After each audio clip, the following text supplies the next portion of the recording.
और ब्रेक के बाद एक बार फिर से स्वागत आप सभी का। खबरों में आगे बढ़ेंगे और बात करते हैं अब बिहार की, जहां विधानसभा चुनाव के दूसरे चरण का चुनाव प्रचार इस समय चरम पर है। प्रधानमंत्री नरेंद्र मोदी आज सीतामढ़ी और बेतिया में विशाल जनसभा को संबोधित करेंगे। सुबह 11 बजे पीएम सीतामढ़ी में जनसभा को संबोधित करेंगे। प्रधानमंत्री मोदी की सीतामढ़ी के डुमरा हवाई मैदान में ये चुनावी सभा होगी।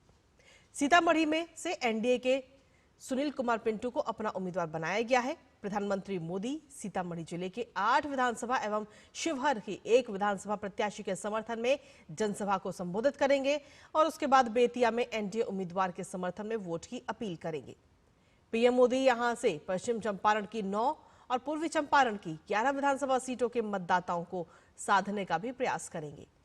पश्चिम चंपारण के वाल्मीकि नगर, रामनगर, नरकटियागंज, बगहा, लोरिया, नौतन, चनपटिया, बेतिया और सिकटा विधानसभा के एनडीए प्रत्याशी इस दौरान वहां मंच पर मौजूद रहेंगे।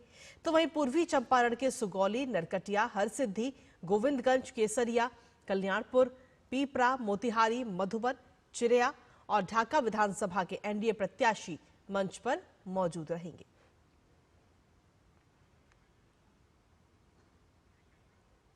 बिहार के दूसरे चरण के प्रधानमंत्री नरेंद्र मोदी लगातार चुनाव प्रचार कर रहे हैं और कल उन्होंने महागठबंधन के कुशासन पर सीधा हमला बोला और कहा कि बिहार की तरक्की को रोककर आरजेडी कांग्रेस ने बिहार को बदहाली की कगार पर पहुंचा दिया है। प्रधानमंत्री मोदी ने राजद कांग्रेस पर तुष्टीकरण, घुसपैठ, परिवारवाद जैसे आरोप लगाए। तो वहीं एनडीए सरकार द्वारा बिहार में किए गए विकास को भी गिनाया। पीएम मोदी ने बिहार के विकास के लिए फिर से एनडीए सरकार बनाने की अपील की है। आपको सुनाते हैं।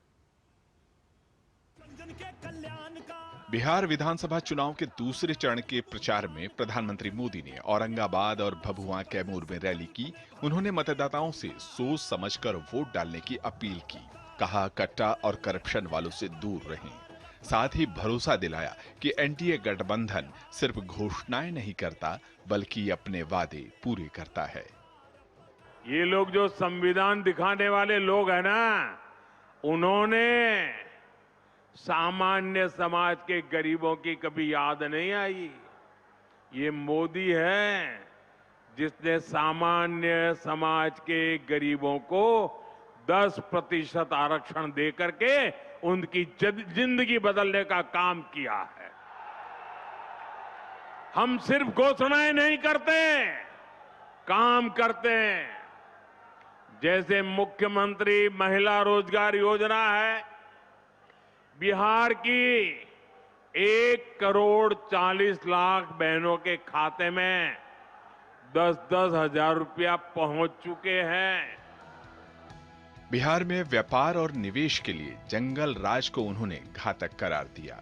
भभुआ की रैली में प्रधानमंत्री ने डालमिया नगर जैसे औद्योगिक शहर की बर्बादी के पीछे कुशासन का हाथ बताया। उन्होंने कहा जो डालमिया नगर अंग्रेजों के जमाने से रोजगार और उत्पादन का केंद्र था, वो चौपट हो गया। कुशासन की राजनीति आ गई, जंगल राज आ गया, फिरौती, रंगदारी, करप्शन, कट कमीशन, हत्या, अपहरण, धमकी, हड़ताल, यही सब होने लगा। देखते ही देखते जंगल राज ने सब कुछ तबाह कर दिया। दोनों ही रैलियों में प्रधानमंत्री ने राजद कांग्रेस के गठजोड़ को बेमेल बताया। उन्होंने कहा कि दोनों दलों को जनता के विकास की नहीं बल्कि आपसी स्वार्थ की चिंता है। तुष्टीकरण, घुसपैठ, परिवारवाद को राजद और कांग्रेस दोनों बढ़ावा दे रहे हैं। ऐसे में पंजों वालों से सतर्क तो रहना ही है, साथ ही लाल झंडों वालों से भी दूर रहना है। वो दिन भुलाए नहीं भूलते जब अंधेरा होने से पहले ही यहां सड़कों पर सन्नाटा पसर जाता था। इस क्षेत्र की चर्चा देश और दुनिया में नरसंहारों के लिए होती थी। साथियों, जैसे ही जंगल राज की सरकार गई, नीतीश जी के नेतृत्व में आप सुशासन लाए तो नरसंहार की घटनाएं बंद हो गई। जब आपने दिल्ली में मोदी को बिठाया तो मैंने तय किया कि नक्सलवाद, माओवादी आतंक की कमर तोड़ करके रहूंगा। प्रधानमंत्री ने एनडीए सरकार के सुशासन को और भी मजबूत करने की बात कही। उन्होंने भरोसा दिलाया कि अस्पतालों में दवाई और खेतों में सिंचाई की व्यवस्था एनडीए सरकार ही सुनिश्चित कर सकती है। निशांत के साथ ब्यूरो रिपोर्ट, डीडी न्यूज। और इसी पर ताजा अपडेट लेने के लिए सीधा रुख करते इस वक्त सीतामढ़ी से हमारे जुड़े हुए सहयोगी शैलेंद्र मिश्र का।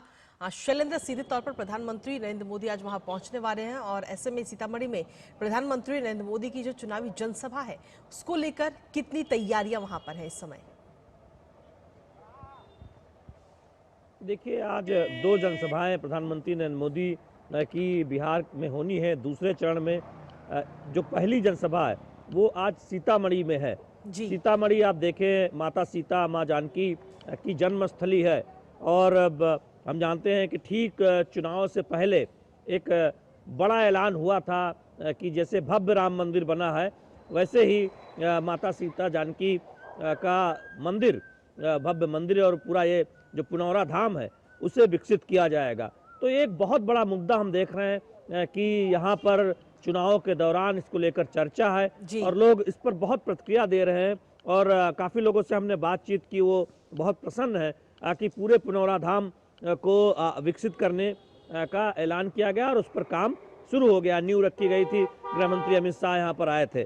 सबसे बड़ी बात यह है कि इस बात को लेकर यहाँ पर चर्चा है कि बिहार में जो धार्मिक स्थल हैं, बिहार में जो आस्था के केंद्र हैं, अगर उनको बेहतर तरीके से डेवलप किया जाए तो भविष्य में रोजगार के जो अवसर हैं वो इस पर्यटन सेक्टर से आ सकते हैं। हम जानते हैं कि प्रधानमंत्री नरेंद्र मोदी अपनी रैलियों में इस बात का कई जगह पर जिक्र कर चुके हैं कि तमाम जो फोकस एरिया है उसमें बिहार में पर्यटन किस तरह से आगे बढ़े, आस्था वाली जो जगह है उनका किस तरह से विकास किया जाए, वो एक तरह से उस पर फोकस करते हुए एनडीए तमाम बातें कह रही है। और कई ऐलान हम जानते हैं कि चुनाव के तारीखों के ऐलान से पहले किए भी गए हैं। कई जगहों पर हम देखते हैं कि विकास जो है, सड़कें बेहतर हुई हैं, खासतौर पर जहां पर आस्था के केंद्र हैं या जहां पर कोई धार्मिक स्थल है। तो आज जब प्रधानमंत्री नरेंद्र मोदी सीतामढ़ी में चुनावी जनसभा को संबोधित करने आएंगे तो इस बात की उम्मीद है कि पुनौरा धाम के विकास को लेकर नीतीश की सरकार जो आगे बढ़ी है उसकी चर्चा हो सकती है और साथ ही साथ इस पूरे क्षेत्र के बारे में बात हो सकती है। हम जानते हैं कि बिहार में आप देखें कि एक बड़ा इलाका बाढ़ प्रभावित रहता था, लेकिन उसमें बहुत एक तरह से सुधार देखने को मिला है। एक हम ये कह सकते हैं कि कई ऐसी रणनीति पर काम हुआ है जिससे सड़कें बेहतर हुई हैं और लोगों का जो आम जनजीवन है वो बेहतर हुआ है। तो निश्चित तौर पर अगर आप प्रधानमंत्री नरेंद्र मोदी के भाषण को सुने, कल जो उन्होंने संबोधित किया उसमें 2 बातों पर बहुत फोकस है। पहला, जो सुशासन और good governance Nitish Kumar NDA की सरकार ने दिया है उससे जो लोगों का आम जनजीवन बदला है और जो महिलाओं के खाते में पैसे गए हैं उससे उनको जो एक आत्मनिर्भर बनने में मदद मिली है, इस पर एक तरह से फोकस रह रहा है। चुनावी संबोधनों में हम तमाम बीजेपी नेताओं और एनडीए नेताओं को देखते हैं। और दूसरी तरफ जंगल राज की याद, 25 वर्ष पहले बिहार कैसा था, कैसे लोग घरों से निकलने से डरते थे, कैसे बाजार शाम से पहले बंद हो जाते थे, कैसे माताएं चिंता करती थी कि उनका बेटा अगर बाजार या कहीं बिहार में गया है तो क्या सकुशल वापस आएगा, इस बात को भी एनडीए के नेता याद दिला रहे हैं। तो निश्चित तौर पर ये 2 प्रमुख हम देख रहे हैं कि मुद्दे हैं जिसके इर्द गिर्द पूरी चुनावी रणनीति एनडीए की दिखाई दे रही है। दूसरी तरफ महागठबंधन है, तेजस्वी यादव है। हम जानते हैं कि लालू प्रसाद का पोस्टर का इस्तेमाल शायद इसीलिए नहीं हो रहा है, वो एनडीए और नीतीश कुमार के सरकार पर सवाल उठा रहे हैं। इसके साथ ही शैलेंद्र, अगर हम देखें तो जो पहला चरण रहा, पहले चरण में वोटिंग परसेंटेज पर अगर हम नजर डालें तो वो काफी ज्यादा इस बार नजर आए, जो इसके बाद में उम्मीद की जा रही है कि कहीं ना कहीं लोगों के अंदर इस बार काफी ज्यादा उत्साह भी है। सीधे तौर पर किस तरीके का असर इसका रहने वाला है जो ज्यादा, या यूं कहें कि जो बम्पर वोटिंग हुई है? देखिए, सभी दलों के नेता इसको समझने में लगे हैं और मीडिया के सामने आकर दावा करते हैं कि दरअसल बम्पर वोटिंग उनके पक्ष में है। एनडीए के नेता कहते हैं कि महिलाएं ज्यादा घरों से निकली हैं, जो प्रतिशत है महिलाओं का पुरुषों के मुकाबले बिहार में वैसे भी ज्यादा रहता था, इस बार और बढ़ा है। और तमाम जो योजनाएं महिलाओं के आत्मनिर्भर बनाने के लिए शुरू की गई नीतीश सरकार द्वारा या फिर केंद्र की सरकार द्वारा प्रधानमंत्री नरेंद्र मोदी की अगुवाई में, उससे महिलाओं में आत्मविश्वास आया है और वो ज्यादा घरों से निकली है, ये बात एनडीए के नेता बता रहे हैं। और अगर ऐसा हुआ तो निश्चित तौर पर एनडीए के लिए एक तरह से कहें कि सुखद संकेत है। दूसरी तरफ महागठबंधन को ये लगता है कि जब भी ज्यादा वोटिंग होती है तो दरअसल जो मौजूदा सत्ता होती है उसको परेशानी होती है। लेकिन जो ट्रेंड है बिहार के, अगर आप पिछले 3-4 चुनावों को देखें तो उत्तरोत्तर जो मतदान प्रतिशत है वो थोड़ा थोड़ा बढ़ता हुआ दिखाई दिया है। लेकिन नीतीश कुमार की अगुवाई में एनडीए की सरकार लगातार रही है। हम जानते हैं कि एनडीए कमोबेश पिछले 2 दशक से सत्ता में है।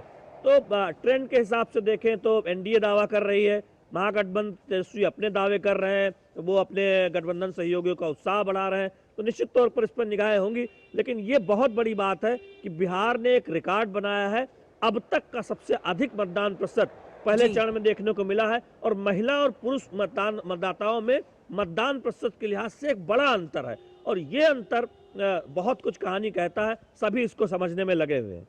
इसके साथ ही शैलेंद्र, अगर हम देखें तो प्रधानमंत्री मोदी के अलावा भारतीय जनता पार्टी के जो बाकी तमाम नेता हैं वो भी प्रचार को लेकर कारपेट बॉम्बिंग लगातार जारी है। एनडीए के प्रचार में काफी समन्वय भी नजर आ रहा है इस बार। ये देखिए, प्रधानमंत्री नरेंद्र मोदी एनडीए के शीर्ष नेता हैं, सबसे बड़े स्टार प्रचारक हैं और उसके अलावा बीजेपी के तमाम शीर्ष नेता, बीजेपी के राष्ट्रीय अध्यक्ष जेपी नड्डा, गृह मंत्री अमित शाह और तमाम बीजेपी शासित राज्यों के मुख्यमंत्री, योगी आदित्यनाथ उत्तर प्रदेश के मुख्यमंत्री धुआंधार चुनाव प्रचार कर रहे हैं। हेमंत बिस्वा शर्मा आए, असम के मुख्यमंत्री, मोहन यादव मध्य प्रदेश के मुख्यमंत्री और तमाम बीजेपी शासित राज्यों के उप मुख्यमंत्री भी यहाँ पर जमकर चुनाव प्रचार कर रहे हैं। हम जानते हैं कि चुनाव सह प्रभारी भी केशव मौर्य है, उत्तर प्रदेश के उप मुख्यमंत्री, उनको बनाया गया है। तो एनडीए एक तरह से एक रणनीति के साथ आगे बढ़ रही है और जिन एक तरह से हम जानते हैं कि एक रणनीति रही है कि एक साथ कई चुनावी जनसभाएं कर एक माहौल बनाया जाए पार्टी प्रत्याशियों के पक्ष में। तो हम कई बार देखते हैं कि 1 दर्जन से ज़्यादा सभाएं अलग अलग जगहों पर एनडीए के नेता, शीर्ष नेता और तमाम जो राज्य के नेता हैं वो करते हुए दिखाई देते हैं। दूसरी तरफ महागठबंधन की रणनीति है कि तेजस्वी यादव ज़्यादा से ज़्यादा चुनाव प्रचार करें, ज़्यादा से ज़्यादा जनसभा को संबोधित करें। राहुल गांधी भी आए, प्रियंका गांधी भी आई, कांग्रेस के बाकी नेता भी आए, लेकिन फोकस इसी बात पर है कि तेजस्वी यादव खूब ज़्यादा से ज़्यादा प्रचार करें या फिर राहुल गांधी प्रचार करें। तो ये महागठबंधन की रणनीति है। जबकि एनडीए में हम देख रहे हैं प्रधानमंत्री नरेंद्र मोदी की अगुवाई में दर्जनों नेता अलग अलग जगह पर चुनाव प्रचार करते नजर आ रहे हैं और लालू प्रसाद यादव के शासनकाल की याद दिला रहे हैं, उस वक्त के जंगल राज की याद दिला रहे हैं कि किस तरह से उस वक्त का माहौल था बिहार में। बिल्कुल। इसके साथ ही शैलेंद्र, बेतिया की जो रैली है वहां पर प्रधानमंत्री मोदी पूर्वी चंपारण और पश्चिमी चंपारण की 20 विधानसभा सीटें हैं जिनको साधने की कोशिश करेंगे। यहाँ पर अभी मौजूदा स्थिति एनडीए की किस तरह की है? ये देखिए, हम भागलपुर की पहले चर्चा करें। भागलपुर में अगर आप भागलपुर जिले में देखें तो 8 विधानसभा सीटें हैं जिसमें से 6 एनडीए के खाते में गई थी। इस बार आप देखें तो उपेंद्र कुशवाहा की पार्टी को भी सीट मिली है, बीजेपी भी चुनाव लड़ रही है, कुछ सीटों पर जेडीयू के उम्मीदवार भी हैं। तो बीजेपी की चुनौती अपने प्रदर्शन को बचाने की है भागलपुर में। अगर आप पूर्वी और पश्चिमी चंपारण की बात करते हैं तो निश्चित तौर पर एक तरह से देखें तो एनडीए एक तरह से बेहतर स्थिति में रहा था अगर आप पिछले चुनाव की बात करें। अब सवाल यह है कि महागठबंधन ने जरूर चाहेगा कि दूसरे चरण में इन सब क्षेत्रों में, चाहे वो सीतामढ़ी की बात हो जहां पर इस वक्त मैं मौजूद हूं, या फिर पूर्वी और पश्चिमी चंपारण जिसकी बेतिया आप चर्चा कर रहे हैं, वहां पर अपनी स्थिति बेहतर करे। इसीलिए हमने देखा है कि बहुत जोर शोर से चुनाव प्रचार एनडीए की तरफ से भी देखने को मिला है और साथ ही साथ महागठबंधन के नेताओं की तरफ से भी देखने को मिला है। चूंकि हर वो बड़ा क्षेत्र, हम जानते हैं कि अगर आप परसों देखें जब पहले चरण का मतदान था, उस दिन दूसरे चरण में चुनाव प्रचार बहुत तेज था। भागलपुर जो एक बहुत महत्वपूर्ण शैलेंद्र। इलाका है, उसके आसपास हमने देखा कि सभी प्रमुख दलों के नेताओं ने चुनाव प्रचार किया। और जी। अब इधर चाहे वो बेतिया हो या फिर सीतामढ़ी हो, जी। यहाँ पर खासा जोर दिया जा रहा है राजनीतिक दलों के नेताओं द्वारा। चलिए, बहुत बहुत शुक्रिया शैलेंद्र, तमाम जानकारी और अपडेट्स हमारे साथ साझा करने के लिए, इस महत्वपूर्ण खबर से जुड़े हुए। आपकी भी